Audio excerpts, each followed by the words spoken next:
Good afternoon, everyone. Welcome to the Royal Oak Historical Association. Today we have Catherine Bridge visiting with us today, and she's going to share us some information. She's with the Save Our Saanich group, and right now there's a lot of buildings and properties that are being looked at in view of changing their outlooks. So Catherine is here to let us know what's going on and what we can do about helping this to not happen. So welcome, Catherine, and thank you so much for coming. Thank you. I appreciate it being asked. Now, get my stuff here. I've been asked to come and talk to you about all issues, trees and heritage, which is a rather tall order. But I thought perhaps I could break it down through my own experiences a little bit. And I don't profess to be an expert on everything, especially the legislation. But I'm more like someone who's been immersed involuntarily in what's going on. I'll be focusing mainly on the High Quadra Lake Hill area because that's been the focus of the last several months. A little bit more than Royal Oak, but it does touch on Royal Oak as well. Lake Hill is kind of my stomping ground. What's been happening in High Quadra is being directed as well to other communities like Gordon Head, Cordova Bay, Burnside, Tillicum, and of course Royal Oak. I've lived in Saanich almost my entire life. I attended Lake Hill Elementary School and then Reynolds Secondary. I've seen a lot of changes in Saanich, but I also carry with me the reminiscences of the way it was in my youth. We biked to school. It was a couple of kilometers. I lived out of district. I lived just by Reynolds Park in the days before Mackenzie was pushed through, when Cousins Farm was on the site of Reynolds School. On the way to Lake Hill, we rode along what we called the cow path. I never saw any cows there, but that was the name. I collected tadpoles in the ponds where Ambassador Park is now all nicely drained, and played marbles under the same trees that are in the schoolyard at Lake Hill. I went horseback riding on the grassy hills of the Rithid Estate, probably totally unsanctioned, but my friend just took us there. And in the summer of grade 12, I visited what was then still the Maltwood house, now the Fireside Grill, when UVic owned it, and they had a huge collection of Samuel McClure architectural plans. And being a keener person that I was in grade 12, I was with a group of students and we went through these plans. It was really exciting. After graduation, I attended UVic, majoring in art history, and then began what would be my professional career at the BC Archives. And my friend Peter was also at the archives there too. I was always interested in heritage, and it was funny because my high school annual for grade 12 underneath my picture says something about needing to know everything about old houses. So I was a little different. In the 1980s, I was involved in the Hallmark Society in the first years that it started, and then I owned a heritage house in Victoria. We moved to Saanich a few years later and raised 2 children. And I've always been active in the neighborhoods that I've seen the change in. But always in my mind's eye, I remember the way it was when I was younger. So I've always thought of myself as being aware and in touch politically with generally, and always wanting to be or being involved in furthering causes when necessary, but nothing prepared me for the shock I received when major changes came one after the other, seemed to be happening in Saanich without my knowledge. Maybe I became complacent. Maybe I was busy raising kids. Maybe I trusted that my elected officials felt the same way about Saanich as I did. But I think during COVID, we all let our guard down. The decades-long tradition of local area plans in which Saanich residents had a say and were created as a partnership between the local community organizations where Saanich residents were embraced for their local knowledge ended. The new official community plan, largely orchestrated without meaningful consultation, was adopted last May 2024, and the local area plans no longer sanctioned. This new OCP is premised on a new way of ordering Saanich, of preparing for future growth, predicated on the idea of major roads as corridors ripe for development along their whole length. It imagines and places and plans a future Saanich in which everyone lives in 15-minute communities, where centers, villages, and hubs are plunked into perfectly functional neighborhoods. Because, of course, that's the way of the future, isn't it? A car-less society, families content to live in high-rises. A few lucky ones might get an allotment garden, but the experience of backyards might soon be a thing of the past. The established touchstones of Saanich are vulnerable, and development seems to trump, I hate that word, both our lovely Garry Oak environment and our settler heritage, as seen in our houses, farms, buildings, of business, early government, schooling, churches, transportation, and heritage roads, like West Saanich. Saanich's future growth is linked to transit-oriented areas, something that the province has dictated, and that mandates densities within 400 meters. So the Royal Oak Exchange for you is in your neighborhood is one that will justify future land designations in the distance from it. Last autumn, my husband and I and a group of our neighbors became very concerned when we heard via the grapevine about an unanticipated real estate deal happening right next door. There were no signs on the properties, and unbeknownst to us, a realtor had put together a land assembly for 2 properties comprising 2.75 acres. One holding a heritage house, a registered heritage house, and both properties lined with some 300 Garry Oaks. We counted them. A conditional sale was made to a developer. What could we do? The new official community plan had created these primary growth areas, and so these lots sit right in the anticipated land designation up to 6 stories. Then came another whammy. This is a long-winded way of telling you I'm getting to the meat of the topic. Saanich announced open houses for the Quadra Mackenzie plan, which had already been drawn up. It seemed to us to be a very poorly planned communication. Saanich residents, at least us, were blindsided during the conception and the formulation phases of the plan. It was clear that the land assembly next to us was just the beginning of a much larger transformation for residential Saanich. So the draft Mackenzie plan simply followed the official community plan. And on that handout I've given you, the first page is a page from the official community plan, and you can see that there is a primary growth area all the way down the length of Quadra. So it followed the OCP guidelines of using centers, corridors, and villages, but it went further, and that's the second page in the handout. It recommended 4 to 6 stories deep into single-family neighborhoods, some 500 meters from Quadra and from Mackenzie itself. Single-family zoning ceases to exist. So, we 12 neighbors sitting around a dining room table agreed that such massive change was too much, too fast, and would change Saanich in ways that we did not think were positive. It became clear that resident pushback might be the only way to change what the planners had proposed, and that we had to fight not just in our backyard, but for all the residents living in all the neighborhoods designed for 4 to 6 stories in the Quadra Mackenzie plan. We agreed to go on the offensive, and we called ourselves Save Our Saanich. SOS seemed like a good catchphrase.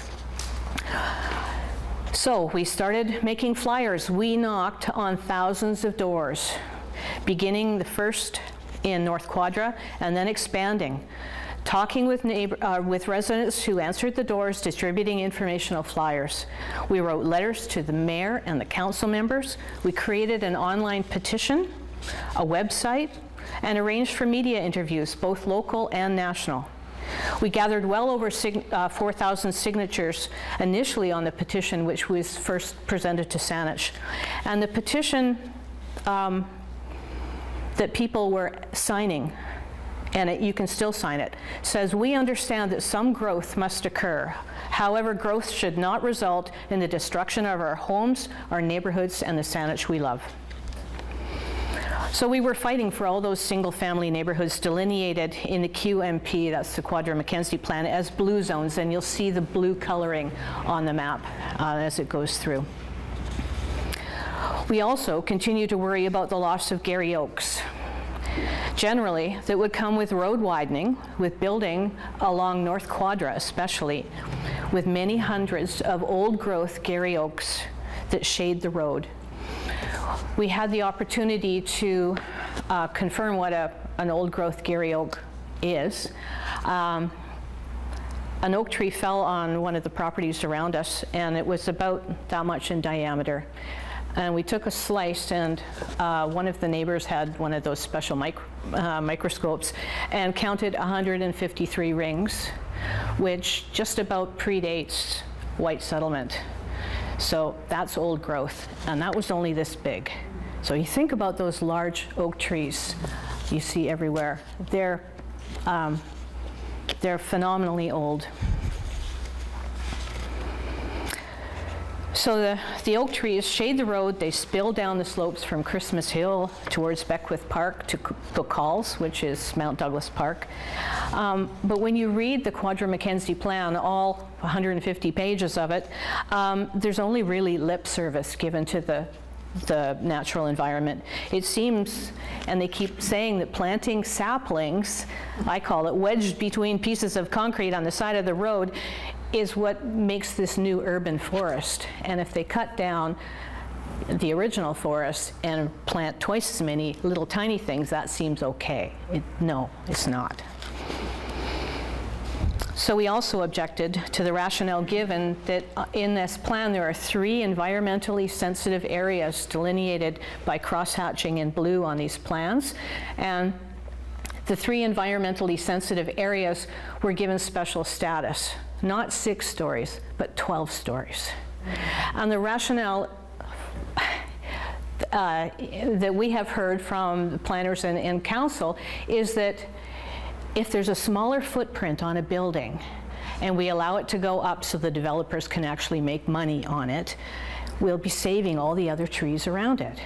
Well, everyone knows that blasting, digging, heavy machinery, tree roots that don't know any particular place that they shouldn't go, the natural environment around a 12-story small footprint building, it'll be gone anyway.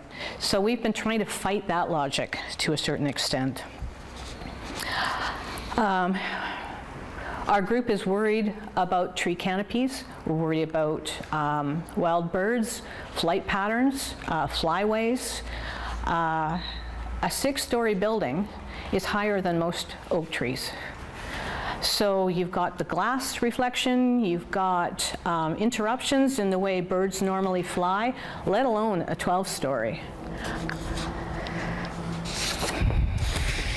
So the only sense that in our minds was to reverse the thinking, to suggest to Saanich that it reconsider and instead embrace such properties as treasures to be protected from development, rather than try to mitigate an impossible scenario.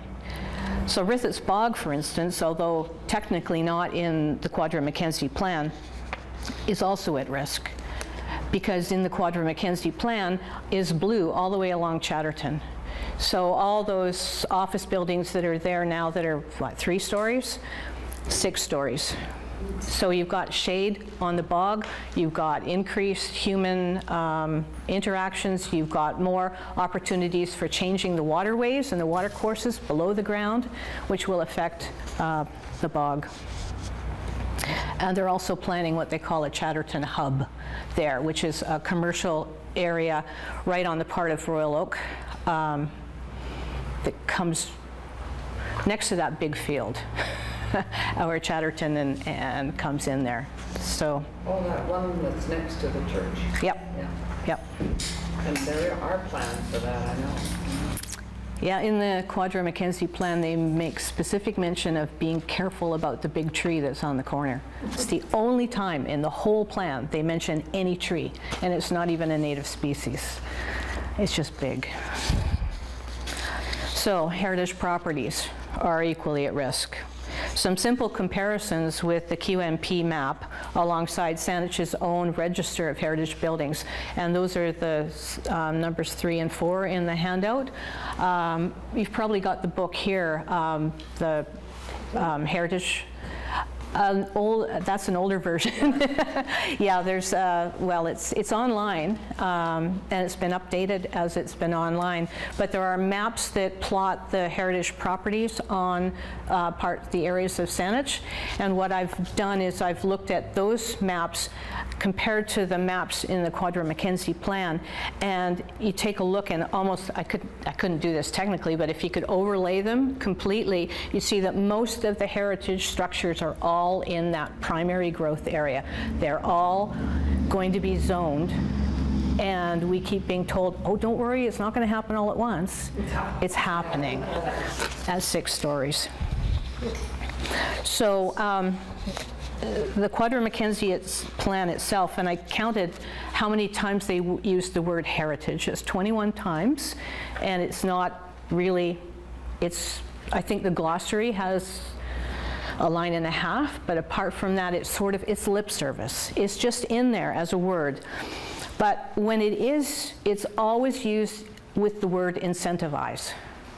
So this is developer speak. If you are interested in a property and it's got a heritage building on it, we'll maybe give you a greater density if you save the building, or you move it, or you incorporate it somehow. There's never any thought that heritage buildings should just be left alone and some space around them.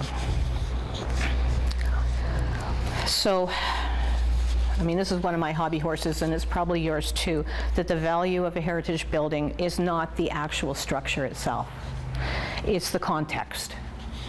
It's the stories about its creation, its function over time, its particular physical setting, where it is.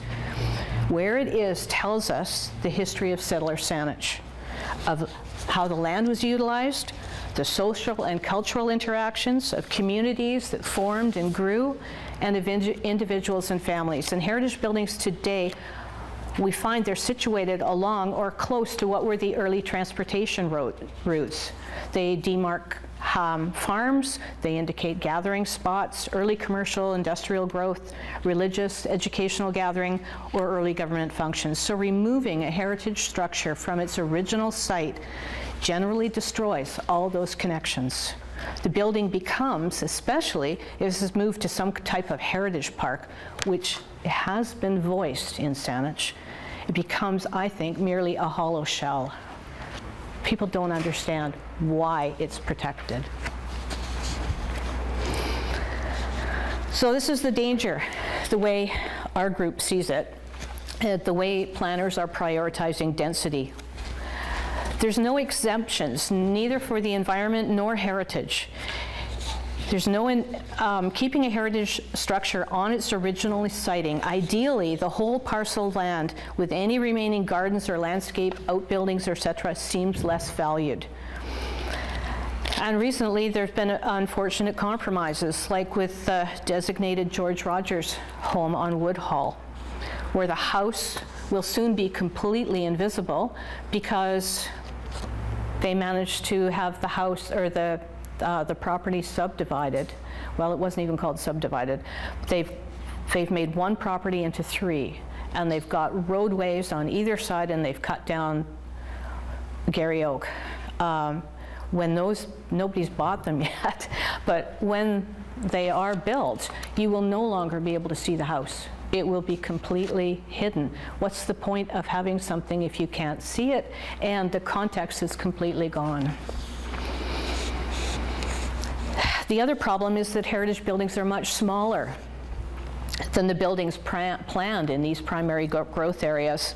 And the loss of single-family zoning removes some of the protection that is currently afforded to heritage residences in particular. So a heritage house within a neighborhood of single-family homes is less likely to be the object of a developer's pressure, as the practice of land assembly is more difficult. But even now, as an example, along Quadra are 5 contiguous properties, single-family zoned properties. 2 of those properties have heritage homes on them. A developer has come and has made conditional offers on 4 of those 5. The house in the middle says, so far, no. So is there future to have 6-story buildings on either side of them because they do not want to sell?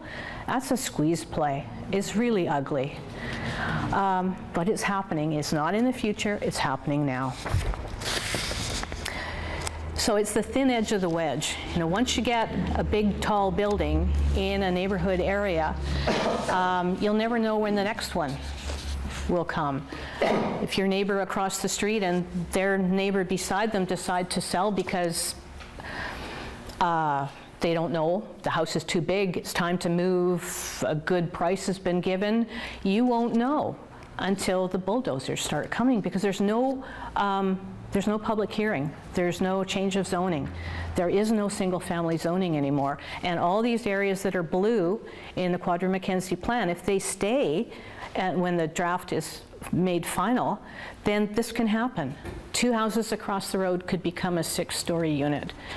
And you're stuck. You don't see the sunrise in the morning.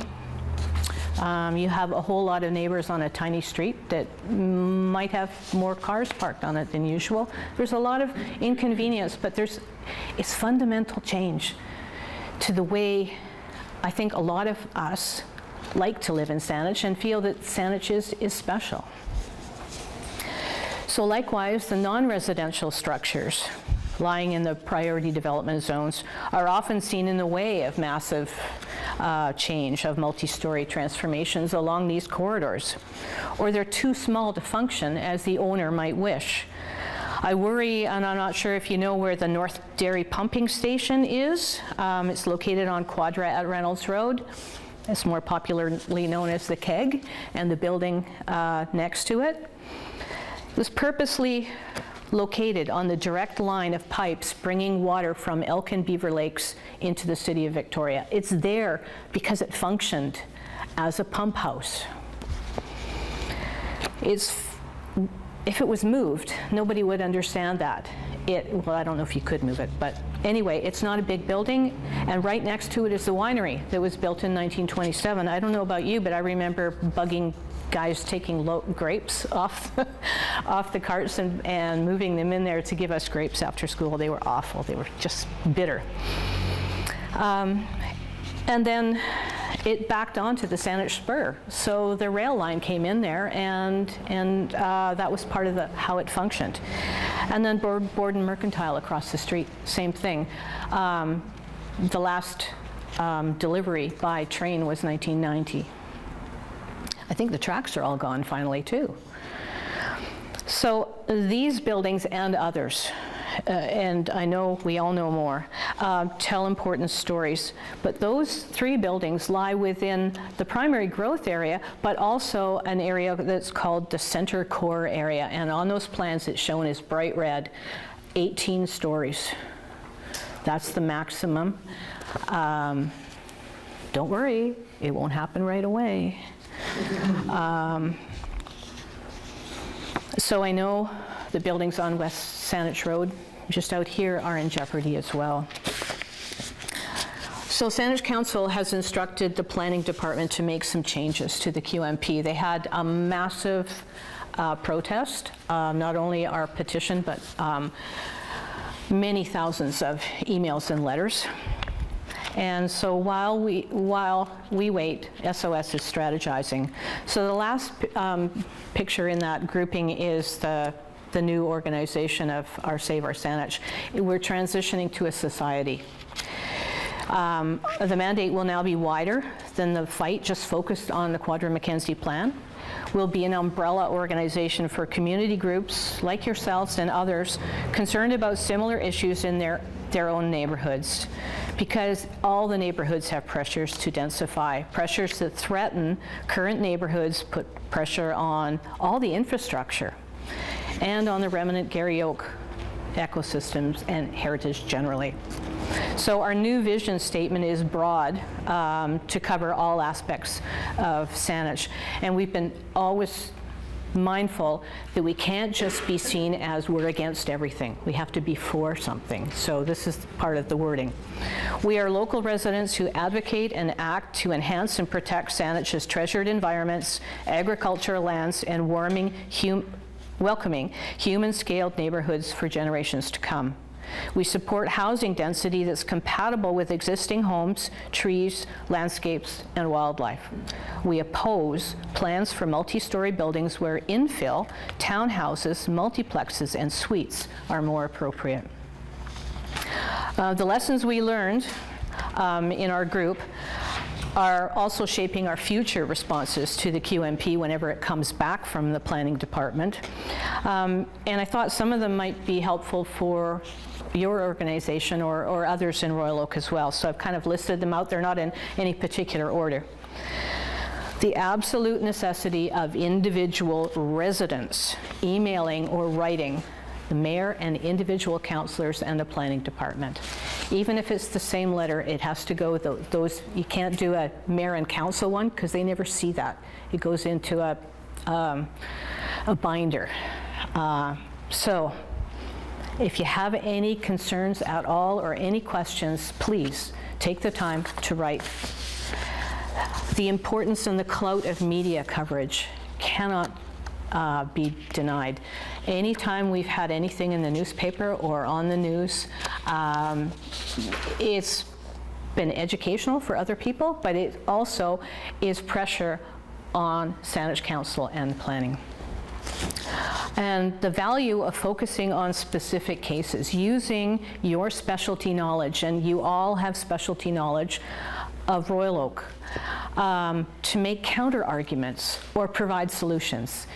It can't just be a no, not in my backyard. It has to be, why this way? Can't it be this way? Or isn't there another way of thinking about it?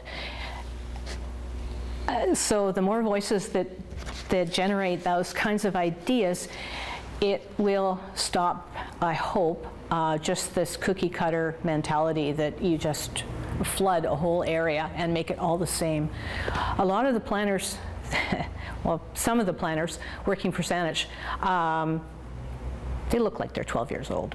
I shouldn't say that. They haven't lived here, and they haven't spent a lot of time talking to residents. They have a lot of theory, and they have ideas about how future urban development should be. And every urban area is different. Every urban area has its own character. Saanich has something that's separate from Esquimalt or Central Saanich or Victoria. And rather than just applying a logic that is based on an academic idea, I think they need to be more flexible, and they'll only become more flexible if they see that there's alternate ideas out there. So be proactive. And again, this is maybe something that your group can do, or others in your community, you can let them know. Consider ways to initiate changes. And I mean, this is my own idea. It's not sanctioned by anybody, but if you are an individual property owner who owns a heritage building, or you know someone who is, or you're interested enough to follow this up, there's two statuses of heritage buildings in Saanich. A registered historical structure is recognized, but it's not protected. A designated building is protected from alteration on the outside, from falling apart, from destruction, or moving. Any of those things need to be approved by Saanich in advance.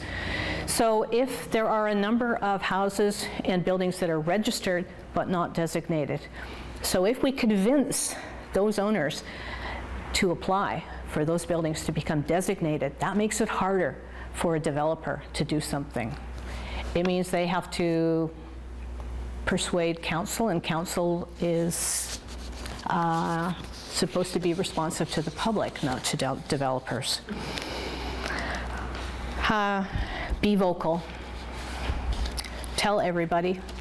We have these big buttons that say SOS, and for the longest time, every time I was in a grocery store lineup, people would ask me what this button was, and it was great, a smart idea. You don't need to wear buttons, but be vocal. If you're meeting somebody, going for a walk, talk about what's going on. Don't let Saanach's heritage be less important than or omitted from planning for our future. Talk to everyone you know, educate residents, and you'll find that many of them have no idea what's happening. Use your political power. Vote strategically in the next municipal election. That's all I have to say. Thank you. Thank you.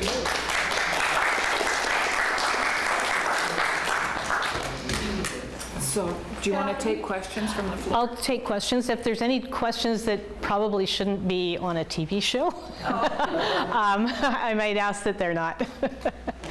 Isn't Saanich like the largest municipality in British Columbia? I think the square kilometers is, yeah. That's about the size of New York City. Yeah. And they have 5 boroughs there. I know. It's so big and unwieldy a job you have to police this massive development. And now there's talk of amalgamating. Well, I'm out of here. I'm in Victoria. Yeah. I just don't want to be, like, Saanich needs everything replaced underground. Yeah, and Everything. so I guess you're aware of the recent AAP, where unless you protested that you didn't agree with it, they're borrowing $9.5 million for various infrastructure. And there's another one that's coming out soon for the Saanich, where you take your garden refuge, that whole area there across from London Drugs, $150 million they're wanting to borrow, but they haven't put that to Saanich residents yet. Again, I'm not the expert, but they're moving most of Parks out of there. Some of it's already moved, and they'll be planning to daylight part of, I think it's Cumberland Creek that's underneath there.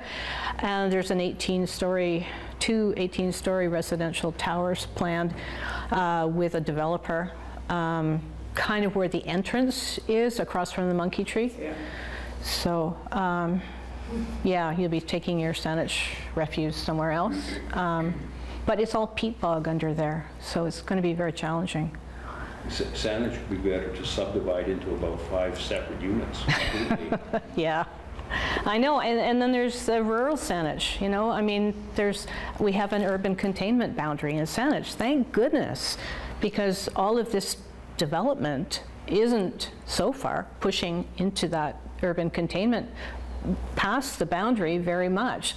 There's always pressure on agricultural land, and you see little bits and pieces like on Royal Oak and Lochside, where they took properties out of the agricultural land reserve after due process. There's little bits like that, but thank goodness we've got that. Yes, Sharon. My son lives in Langford, and they have no darkness. Oh, that's another thought. Yeah, Darkness. Oh, it's light all night Yeah. long. And it's across the highway. It's the big storage unit, and that sign is on full blast 24 hours a day.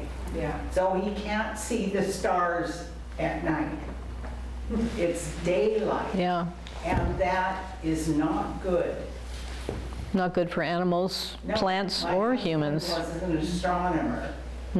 Yeah, he needed a dark sky at the observatory, and with so many streetlights, the darkness just doesn't happen. Yeah. Did your husband work at the observatory? Yes, many years. Richard in the row behind Yes. you grew up on the... Yes, I just met him. Oh, good, good. We like the connection. It's all about connections. Yeah. So take heed to what Catherine was saying. Your voice does make a difference. And if you go on saveoursaanich.com, not .ca, because that's developers, they put another website in, and we forgot to secure the .ca. So don't go there. SaveOurSaanich.com. We're completely revamping the website right now. It doesn't have a whole lot on it. The old website had tons of information. We're redoing that, but you can still sign the petition if you're interested for the Quadra Mackenzie plan. Yeah, if you wouldn't mind taking that petition back with you, we'd be glad to donate it. I'm not sure I can do that. I think you have to do that your own. Yeah, because it can't be incorporated. It's a different thing No problem. at this point. Yep. Yeah. Any more questions? Thank you. Thank you.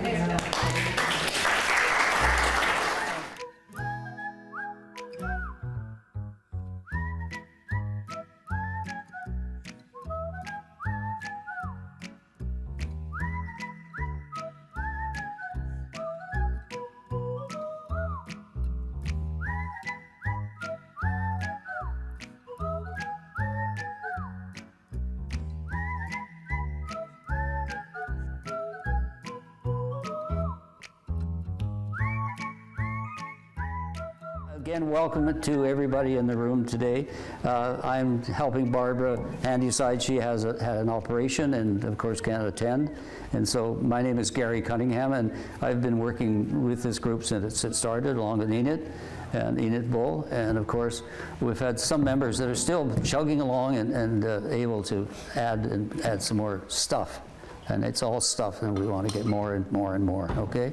We're going to talk about expressions and sayings today. Yes, we're doing expressions and sayings, and I mic'd up so he can hear me. If anybody in the crowd wants to talk, then you need this microphone. Is it working? Yes, it is. It's So the working. expression that I've thought of, an expression that's used by young people today, and they probably don't have a clue what they're saying. The phone was ringing off the hook with calls from all over the world, meant on the old phone. Yeah, The, hook on the wall. Yeah. Yeah. Someone else. You can lead a horse to water, but you can't make it drink. We've all heard that. But you can salt its souls. Yes. You can provide somebody with an opportunity, but you can't force them to take advantage of it. That is one of the meanings. Example, I gave all the information he needed to succeed, but he didn't take any action. You can lead a horse to water, but you can't make it drink. And that's basically where that came from. You can have your cake and eat it too. We've heard that over and over again. Example, you can't work full-time and travel the world at the same time. You can't have your cake and you can't eat it too. You can't judge a book by its cover. We've heard that by many of these stories we've heard by our parents, and their parents heard from their parents. You can't judge a book by its cover, meaning you shouldn't judge someone or somebody based on its appearance. And that's so true. We've all found that out sometimes the hard way.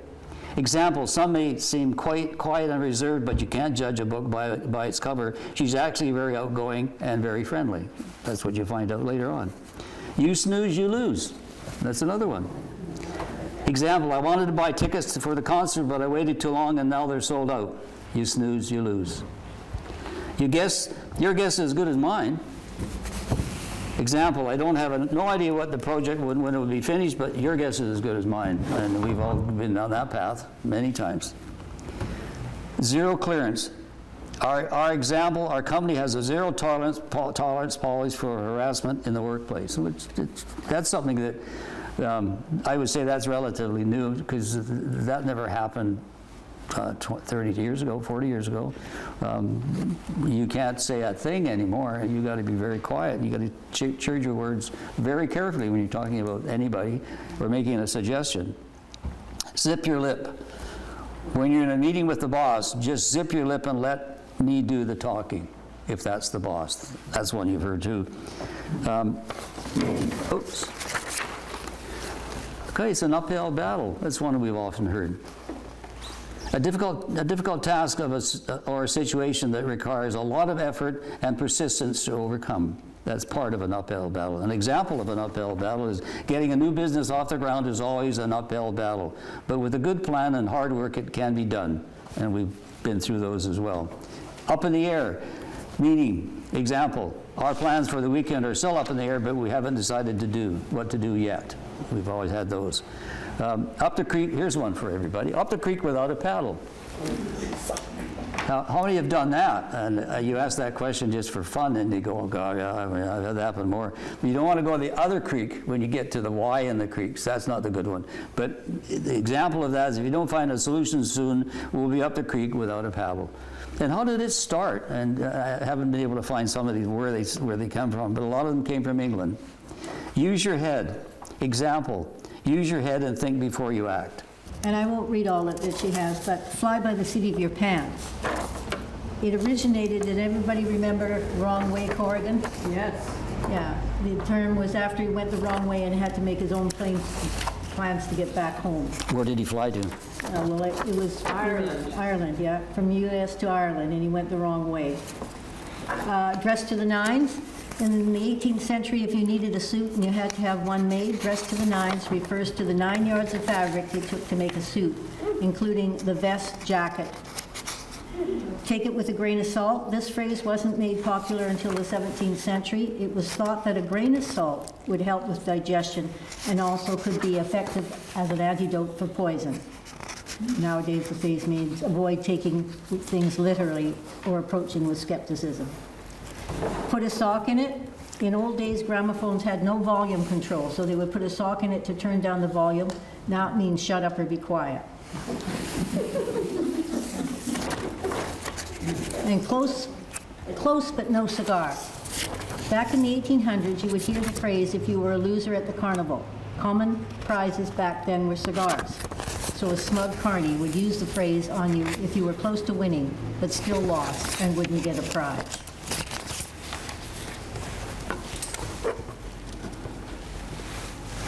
You can't make a silk purse from a sow's ear. He may wear fine clothes, but he's still ugly, according to Barbara. Don't put the cart before the horse. Slow down and think about it. Okay, I've got some more with meanings of how are we doing? Everybody happy so far? Any hits? Any code? Sleep tight. How many times have you heard that from grandparents when you were younger? Meaning, this is just one of the many sayings that derive from Shakespeare. In those days, beds and mattresses were secured with ropes that were pulled tight. This formed a solid base and led to a night of good sleep. Hence, sleep tight. They tighten up your bed before you go to bed. Don't let the bugs bite. That's right. That's right. Don't let the bed bugs bite. That's right. You son of a gun. Real meaning. When sailors took their wives to sea on long voyages, inevitably some of the women got pregnant. The safest place to give birth was deemed to be between the gun cannons. Therefore, a child born on the gun deck was known as the son of a gun. Oh, come on. No, it's all true. Yeah, spill the beans. Real meaning, back to ancient Greece. Again, this old saying, during the election, voters would place a bean in a jar designated to be the candidate of their choice. Sometimes the jar would be knocked over and the beans would spill out, revealing the result of the voting. That's all you got to that one. Steal your thunder.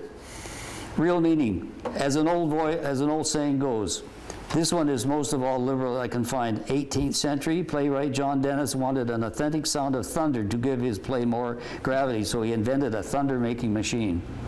When his play flopped, he thought nothing of it, but later on he learned that someone had looked at his machine and made a similar one for their play. It was practically the same, but he was not credited with the invention. This person had literally stole his thunder. That's what happens. These are facts, and that's the best part. Now, about pulling out all stops. The real meaning is, of course, in the late of the 19th century, organists used stops to create volume whenever they played. Pulling out all the stops is the loudest an organ can play. Okay? Remember going to the old churches and there will be pipe organs and they're pulling all these things. And that's what they would pull. That's where that pulling out all stopped. Resting on your laurels. Real meaning. In ancient Greece, laurel leaves were associated with high status and achievement. As a matter of fact, athletes were presented with wreaths made from laurel leaves to donate their privilege. So that's where that came from. Later on, the Romans also implemented this practice and awarded laurel crowns to successful generals. They were known as laureates and allowed to retire because of their past achievements. In other words, they couldn't rest on their laurels. Nowadays, it has more of a negative connection. Sell down the river. Real meaning, during the abolition of the slave trade in the 19th century, southern states in the U.S. would continue to capture all and sell slaves. These slaves would be shipped down the Mississippi and sold. Show your true colors. Real meaning, colors were referred to as ships' flags and therefore their identity in the 18th century. Pirate ships would deliberately lower their colors or display false colors to confuse other ships into thinking they were friendly. It was only when they got close enough to attack they showed their true colors. I've heard that before. Okay, anybody else want to come up and read a couple of these? Okay, let's do this one, a basket case. We've all heard of that. I mean, I've been told that many times. You're a basket case. And it's a real meaning from World War I. Facts you didn't know. Tragically, many soldiers lost their limbs and had to be carried. They were put in makeshift baskets and referred to as basket cases. What's a bigwig? Real meaning. This is one of those old sayings that is literally in its origin. It's 18th century. The most important figures with this political system will wear the biggest wigs. You can see that going on. Bite the bullet. Real meaning, there was so much pain or relief because of no anesthetics in the 19th century. As a result, when soldiers were injured in the battlefield and needed treatment, they were given a bullet to bite down on to prevent them from screaming out loud. And that's where that came from. Burning the midnight oil. Real meaning, before the days of electricity, oil lamps were used for lighting a room. Hence, you were burning oil at midnight if you were working late. Bury the hatchet. Real meaning. The old saying comes from a Native American word and a tradition, as when tribes declared a truce from battle, the chief from each opposing side would take a hatchet and bury it during a ceremony. And I had no idea where that came from. Kick the bucket. How many times have we heard kick the bucket? More than I care to mention. Kick the bucket. Real meaning. During the slaughter of cows, buckets were placed under the animal to catch the blood. Often the cow would kick the bucket at the last minute as it was being hoisted up for slaughter. Well, you guys wanted some spicy stuff. I didn't get to the brass monkey yet, but I've kind of got everybody on their edge of their seats with some of these old sayings, especially the last one. I could see that was making some people's hair curl when they didn't want it to. But I would, again, like to thank everybody for attending today, and I hope you enjoyed yourselves and maybe you met some new people. Maybe you heard some expressions you had no idea where they came from. If you need more information on expressions, we have tons of paper that have all that. And if you want to find more, and again, you can go on the internet. Okay, thank you very much.